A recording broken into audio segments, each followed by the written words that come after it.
इनेलो party से हरियाणा प्रदेश सचिव चौधरी तैयब हुसैन भीमशिका इलाके के मतदाताओं की नब्जें टटोलने में जुटा है। हालांकि चौधरी तैयब हुसैन भीमशिका के सुपुत्र आसिफ अली लगातार लोगों की सेवाएं पिछले कई वर्षों से करते आ रहे हैं।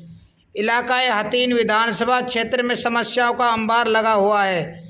आसिफ तैयब भीमशिका की ओर से लगातार लोगों के लिए प्रतिदिन जनता दरबार लगाया जा रहा है और लोगों की समस्याओं का समाधान कराने में कतई कोताही नहीं बरती जा रही है।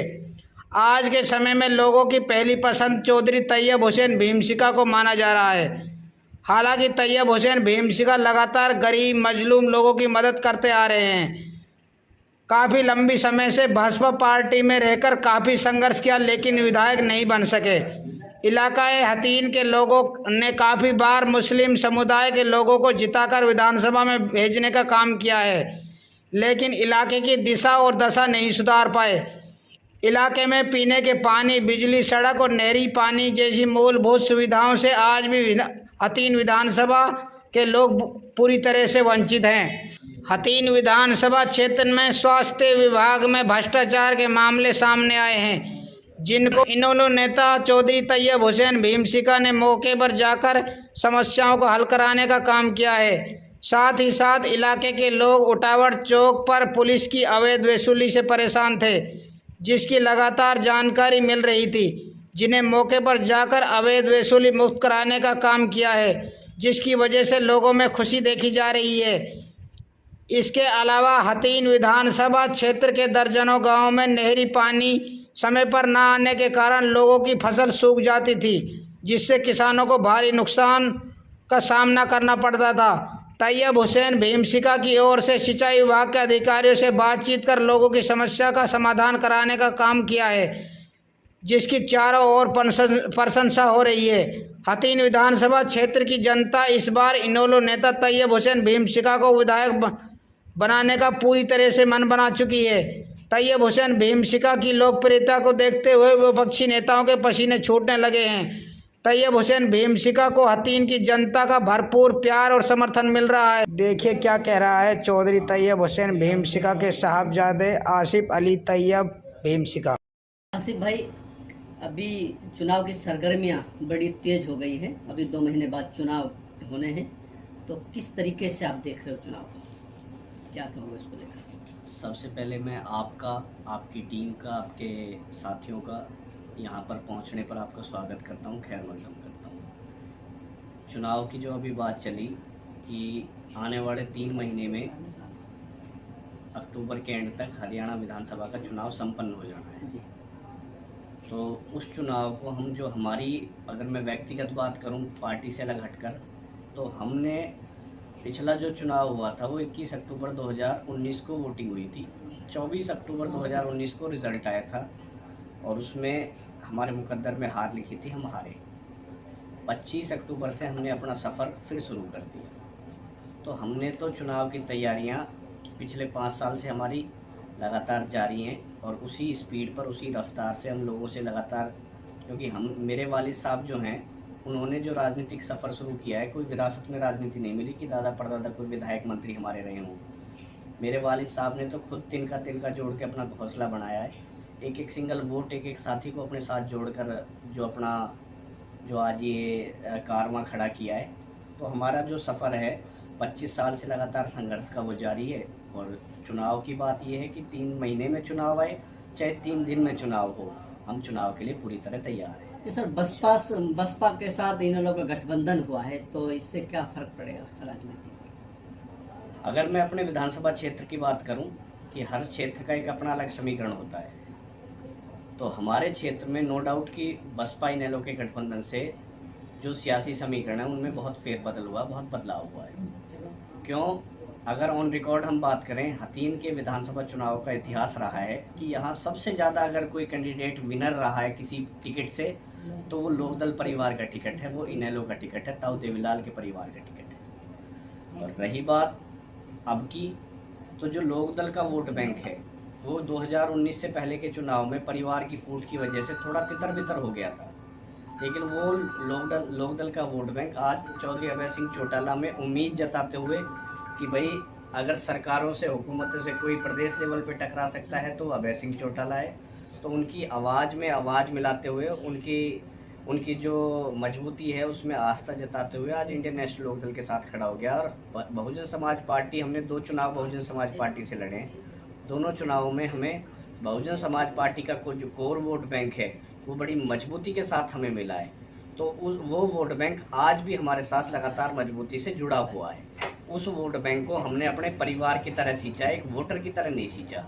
आज किसी भी समाज के 36 बिरादरी का कोई भी साथी हमारे पास आ जाए, ना तो हमने कभी जातिगत भेदभाव की राजनीति करी, ना कभी हमने धार्मिक भेदभाव की राजनीति करी, ना कभी हमने आर्थिक भेदभाव की राजनीति की। हमने चाहे छोटे से छोटा बच्चा भी आ गया है, चाहे इलाके का कोई जिम्मेदार आ गया, हर इंसान को गले लगाने का काम किया है। तो मुझे उम्मीद है कि जैसी आवाज़ आ रही है इस गठबंधन से, जो बसपा इनेलो का गठबंधन है, इससे प्रदेश के समीकरण तो बदलेंगे ही बदलेंगे। और हतीन विधानसभा में बड़ी मजबूती से गठबंधन का प्रत्याशी इंशाल्लाह फतेह हासिल करेगा। ये हतीन विधानसभा की बात करते हैं सर, यहाँ जो है बिजली का ना होना और सड़कों का जाल ना बिछना, सारे टूटी हुई सड़कें, अंबार लगे हुए हैं समस्याओं पे, तो आखिर क्या वजह मानते हो इसको? आपने बहुत मुद्दे की बात उठाई है, उसके लिए मैं आपकी सराहना करता हूँ। नीति आयोग जो होता है, नीति आयोग के आंकड़ों में देश के सबसे पिछड़े 500 ब्लॉकों में, देश के सबसे पिछड़े 500 ब्लॉकों में बड़ी शर्म और बड़े दुख की बात है कि हमारा ब्लॉक उस गिनती में अव्वल ब्लॉकों में है। साथ ही साथ ये जो समस्याएं हैं, ये समस्याएं खाली हमारे ब्लॉक की नहीं, इस पूरे क्षेत्र की, पूरे इलाके की बनी हुई हैं। जहां आज देश मॉडर्न होने की तरफ जा रहा है, विकसित होने की तरफ की बात करता है, तरक्की की बात करता है, वहाँ बुनियादी जो चीज़ें हैं, हक हकूक़ हैं, हमारे मूलभूत सुविधाएं हैं हमारी, चाहे वो पीने का पानी है, चाहे वो नहरों का पानी है, वो तालीम है, रोज़गार है, उन बुनियादी चीज़ों के लिए भी आज हमें संघर्ष करना पड़ रहा है, जूझना पड़ रहा है। आज आप ये बात सुन के आपको पता भी होगा, और ये बात सुन के आपको बड़ी हैरानी भी होगी कि हर घर में, हर गाँव में, हर 10वें दिन 15वें दिन 1500 से 2000 रुपये का पानी का टैंकर गिरवाना पड़ रहा है, तब जाके लोगों की प्यास बुझ रही है, इंसानों की प्यास बुझ रही है, जानवरों की प्यास बुझ रही है। इलाके का जो ज़मीनी पानी है वो खा रहा है, नहरी पानी यहाँ सरकार देती नहीं, देती भी है तो फैक्ट्रीज़ का केमिकल वेस्ट देती है। और जो हमारा पीने का वाटर सप्लाई का पानी है वो भी हमें सही टाइम पे नहीं मिल पा रहा। तो मूलभूत जो ज़रूरतें हैं हमारी, बिजली है, पानी है, और उससे अलग हट के तालीम है, रोज़गार है, हर चीज़ के लिए हमें यहाँ पर हमारा शोषण किया गया, उस चीज़ से हमें महरूम किया गया, वो चीज़ें हमें हमारा हक नहीं मिला। ये हतीन विधानसभा के लोगों ने जो है कि मुस्लिम कैंडिडेटों को जिताकर पावरफुल, उनको पावर भी दिलाया, लेकिन फिर भी वंचित कैसे रह गए? वंचित इसलिए रहा कि खाली हतीन विधानसभा नहीं, पूरी मेवात के नज़रिए से मैं बात कहना चाहूँगा कि कुछ तो लोहे का खोट रहा, कुछ लोहार का, कुछ तो लीडरों का, लीडरशिप का खोट रहा, कुछ रहा आवाम का। लीडरशिप जो हमारी है, एक लीडर कोई भी हो, किसी पार्टी का हो, किसी इलाके का हो, लीडर तो एक ऐसा ढोल होता है जिसे पब्लिक जैसा बजाएगी वैसा बाजेगा। जब हम उनसे मांग ही हम ये करेंगे कि चौसाब काम करियो मत करियो, फलाने का हिस्सा लगना चाहिए, तो वो हमारे लिए रोज़गार की बात नहीं करेंगे। जब उनसे काम ही हम ये करेंगे कि मेरी बिजली मत आ, टंकी फलाने की ना धर जानी चाहिए, तो वो हमारे लिए काम नहीं करके देंगे। हमारा खुद की जो आवाम है, अभी हम जवाबदेही तय नहीं कर पाए लीडरों की, हम सवाल जवाब नहीं कर पाए उनसे। हमने वोट देते हैं, चाहे आप हैं चाहे मैं, अगर हम अपनी गिरेबान में झांक के देखें तो हम अब तक वोट पाल के नाम पर, थांबे के नाम पर, जाति के नाम पर, धर्म के नाम पर करते हैं। आज तक कभी आपने जो आपके कैंडिडेट आपके विधानसभा में लड़ रहे हैं, आपके गांव में लड़ रहे हैं, आपके वार्ड में लड़ रहे हैं, कभी उनसे आपने हक की बातों के लिए, मूलभूत जरूरतों के लिए कोई सवाल किया? नहीं किया। सिर्फ इसलिए वोट दे दिया कि भाई हमारे पड़ोसी गांव को, या हमारी पाल का है, या हमारे थांबे का है, तो फिर काम कहाँ से हों? तो सर आप नौजवान हैं, आप कौन से, अगर आप लोगों को अगर मौका मिलता है, लोग आपको जो है जिताकर विधानसभा में भेजते हैं, तो वो क्या मुद्दे हैं जिन जनता के बीच में आप जा रहे हैं, जिनको लेकर? मैं टू बी फ्रैंक में अगर बात करूं, ना तो अपने हवाई बातें हैं कि भाई हम बढ़ते ही हम तो इधर की धरती को उधर कर देंगे, हम ये कर देंगे, वो कर देंगे। सिंपल सी चीज़ें जो एक अवामी लीडर का, दुनियावी रहबर का जो एक हक होता है, फ़र्ज होता है अपनी आवाम के लिए, अपने साथियों के लिए, अपने लोगों के लिए, अपने समाज के लिए, इंशाल्लाह उसको अदा करने में हम कोई बेईमानी नहीं करेंगे, मैं ये आपके कैमरा पर लाइव आके ये चीज़ मैं बड़े दावे के साथ, बड़े यकीन और बड़े भरोसे के साथ कह सकता हूँ कि जो ऊपर बैठी ताकत है, नीले आसमान वाला अल्लाह पाक है, वो बेहतर जानता है इंसान की नीयतों को। अगर हम इलाके की ज़रूरतों को, मूलभूत सुविधाओं को पूरा कर सकें, उसकी लड़ाई लड़ सकें, इलाके को उसका हक दिला सकें, तो ही अल्लाह हमें विधायक बनाए। अगर हम भी जो अब तक बनकर जिन्होंने लूटने का काम किया, अगर हम भी उन्हीं की नक्शे कदम पर चलें तो बेशक हम आज ऐसे जैसे हैं ऐसे ही अच्छे हैं। तो मेरा जो आपने सवाल किया उसका जवाब ये है कि अगर हमें मौका मिला, कुदरत ने हमें मौका दिया, हमारे मुकद्दर में विधायक बनना हुआ, तो जो मूलभूत ज़रूरतें हैं, सबसे पहली ज़रूरत है हमारे लिए पीने के पानी की। उस समस्या के लिए हमें किसी भी लेवल पर जाना, टकराव करना पड़ा, हम उस टकराव को करेंगे। हमें चाहे उसके लिए प्रशासन से टकराना पड़े, चाहे हुकूमतों से टकराना पड़े, चाहे सड़कों पे जाके टकराना पड़े, चाहे सदन में जाके टकराना पड़े, हम किसी भी टकराव से पीछे नहीं हटेंगे। हम अपनी ज़रूरतों को पूरा करवा के मानेंगे। दूसरी चीज़ पीने के पानी के बाद आ जाती है हमारे सिंचाई के पानी की। हमारी जो नहरें हैं, इन नहरों में आप जाके गाँव में पता करोगे तो आपको पता चलेगा कि जब लावणी का टाइम आ जाता है, जब कटाई का टाइम आ जाता है, तो पानी छोड़ा जाता है, क्योंकि एक्सेस पानी हो जाता है पीछे, फिर उसको यहाँ छोड़ देते हैं जो हमारे किसी काम का नहीं रहता। अगर इनमें रेगुलर पानी आता रहे, और रेगुलर पानी आना कोई बड़ी बात नहीं है। अभी उटावर डिस्ट्रीब्यूटरी है हमारे यहाँ, 4 महीने पहले, 5 महीने पहले, उसमें हमने पानी के लिए लड़ाई लड़ी। मेरे वालिद साहब ने विभाग के एक्शन से, चीफ से, सबसे बात करी, उनसे पूछा कि भाई इसमें पानी क्यों नहीं देते। उन्होंने बताया कि जी बिल नहीं भरा गया। तो हमने बोला कि बिल हम थोड़ी ना भरेंगे इसे, अगर हमने भरना हो तो हम भरें, आओ बताओ। तो कुल मिला के उनको बोला कि अगर 10 दिन तो है आपके, 11वां दिन है हमारा। 10 दिन में अगर समाधान नहीं कर सकते तो 11वें दिन हम आप समाधान कर लेंगे, चाहे हमें सड़कें जाम करनी पड़े, चाहे दफ्तरों पे ताले लगाने पड़े, चाहे तुम्हारे घरों पे आके धरना देना पड़े। तो खुदा की कुदरत से, आप लोगों के सहयोग से, हतीन की जनता के सहयोग से 10 दिन का अल्टीमेटम था, 8 दिन में पानी उस नहर में भर के पूर्ण लेवल पर भर के आया। अभी आप लोगों के बीच में जा रहे हैं, जनता के बीच में जा रहे हैं, मतदाताओं के बीच में जा रहे हैं, उनकी नब्ज टटोलने में लगे हुए, तो किस तरीके का प्यार आपको मिल रहा है? हमने 2 चुनाव लड़े। 2 चुनावों में ना तो धन बल हमारे पास था, ना बहुत बड़े जो मेन टिकट गाए जाते हैं, बताए जाते हैं, उन टिकटों का हमारे पास सहयोग था। उसके बावजूद ना ठोंडा हमारे पास थे, ना बड़े चेहरे हमारे पास थे। उसके बावजूद हमने बड़ी अच्छी फाइट दी, अच्छा हमने चुनाव लड़ा, सिर्फ आवाम के सहयोग से। आज भी इलाके की जो 36 बिरादरी की, किसी भी बिरादरी की कोई आम आवाम है, नौजवान है, वो बड़ी मजबूती के साथ, हमारे संघर्ष के साथ खड़ा है। उन्हें हम क्लियर एक बात कहते हैं। मैं कल भी, आज भी जब जनसंपर्क करके आया तो 10, 20, 50 आदमी लड़के जहाँ इकट्ठे हुए, मैंने खुला उनको बोला कि भाई कैंडिडेट दूसरा भी आपके पास आएगा, और अगर आपके पास नंबर हो, आपके कोई उनमें टच में हो तो उन्हें बुला लो। मैं भी यहाँ बैठा हूँ, मैं अपने वालिद साहब को बुला लूँगा या उनके बेटों को बुला लो।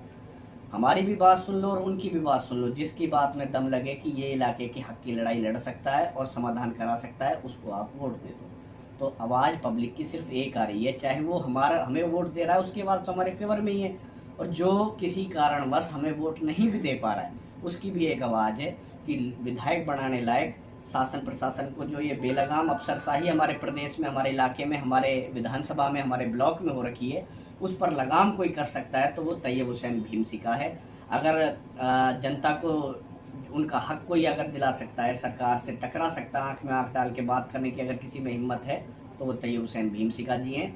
तो यही आवाज़ लोगों की आ रही है। बाकी देखो परमात्मा अल्लाह ताला ने क्या। सवाल है सर, आप हतीन विधानसभा की जनता से क्या कहना चाहते हैं सर? हतीन विधानसभा की जनता से मेरी एक छोटी सी अपील, आपके एक युवा साथी, एक भाई, एक आपका बेटा होने के नाते, कि आप जिसको आप चुनो, जिसको आपको लगे कि आपके मुस्तकबिल के लिए, आपके इलाके के लिए, आपके आने वाली नस्लों के लिए कोई बेहतर काम कर सकता है, आप उसे वोट दो।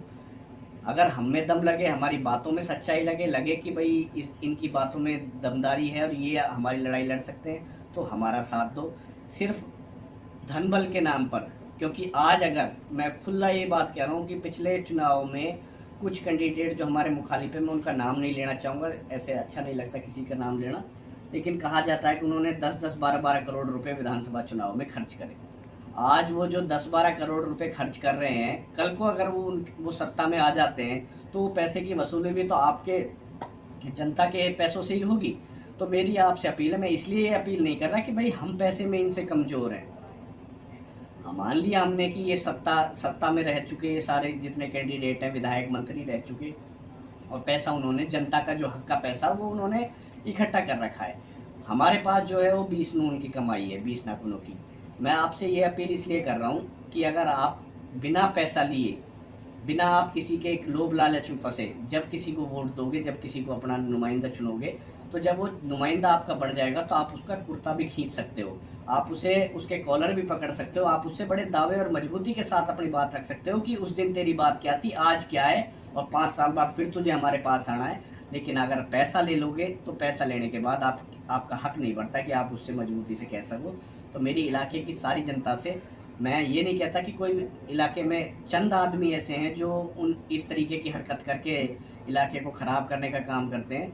बाकी सारी जितनी भी आवाम है, हमने 36,000 वोट लिए, मैं एक भी मेरा साथी ऐसा नहीं है जिसको हमने पैसे दे के वोट लिए हो। उल्टा हमें हमारे कार्यकर्ताओं ने, हमारे साथियों ने, इलाके की जनता ने वोट भी दिया, नोट भी दिया और चुनाव लड़ाया।